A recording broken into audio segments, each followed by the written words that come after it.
Добрый день, вы на канале Здравоведение. Сейчас мы изучим инструкцию по применению, аналоги и цену препарата Мукалтин.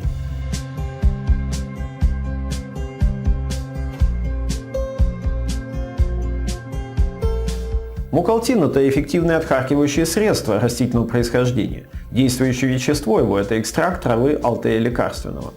Таблетки Мукалтин обладают выраженным отхаркивающим эффектом, который реализуется за счет стимуляции функционирования бронхиальных желез, вследствие чего происходит дополнительная выработка слизистых отделений. Их консистенция становится более жидкой, разжижается, делается липкой, вязкой и выходит.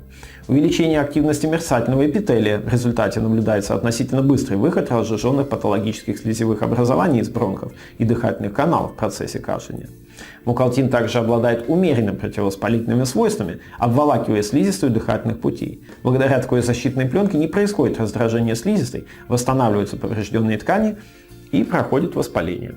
Форма выпуска – это таблетки от светло-серого до коричнево-серого цвета с вкраплениями, со специфическим запахом, плоскоцилиндрические, с фаской и риской.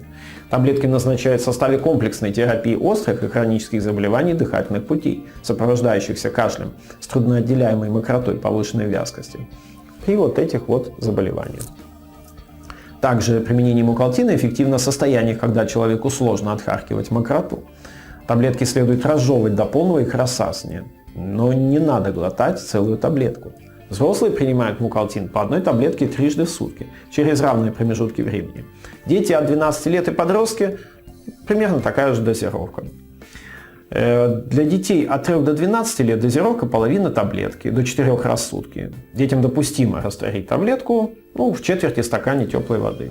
Курс лечения составляет 5-7 дней. Если после указанного курса симптомы не исчезают, следует обратиться к врачу относительно возможности продления срока лечения. Самостоятельно это делать не нужно. При беременности можно принимать стандартные дозировки, предварительно получив консультацию врача. Таблетки Мукалтин можно назначать одновременно с другими препаратами, которые применяются при лечении бронхолегочных заболеваний. Но его не назначают одновременно с лекарственными средствами, в состав которых входит кодеин. Возможно затруднение откашливания разжиженной мокроты. Также нельзя принимать его одновременно с другими препаратами, обладающими противокашлевым действием, во избежание застоя разжиженной мокроты в дыхательных путях. Инструкция предупреждает о возможности развития следующих побочных эффектов при назначении Мукалтина.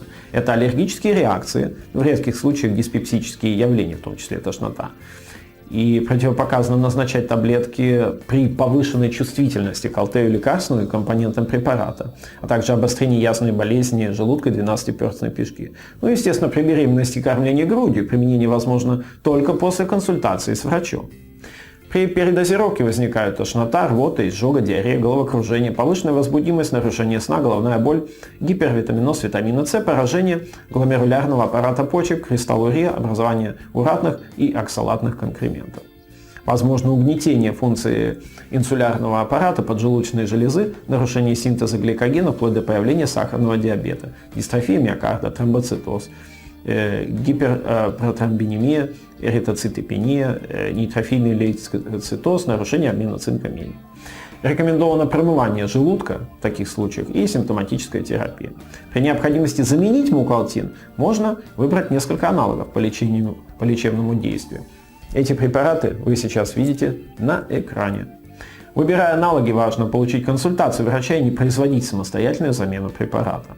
Цена в аптеках России на таблетки Мукалтин 50 мг 10 штук около 20 рублей. Препарат недорогой. Подписывайтесь на канал Здравоведение, ставьте оценку и обсуждайте полученную информацию в комментариях. Всего доброго!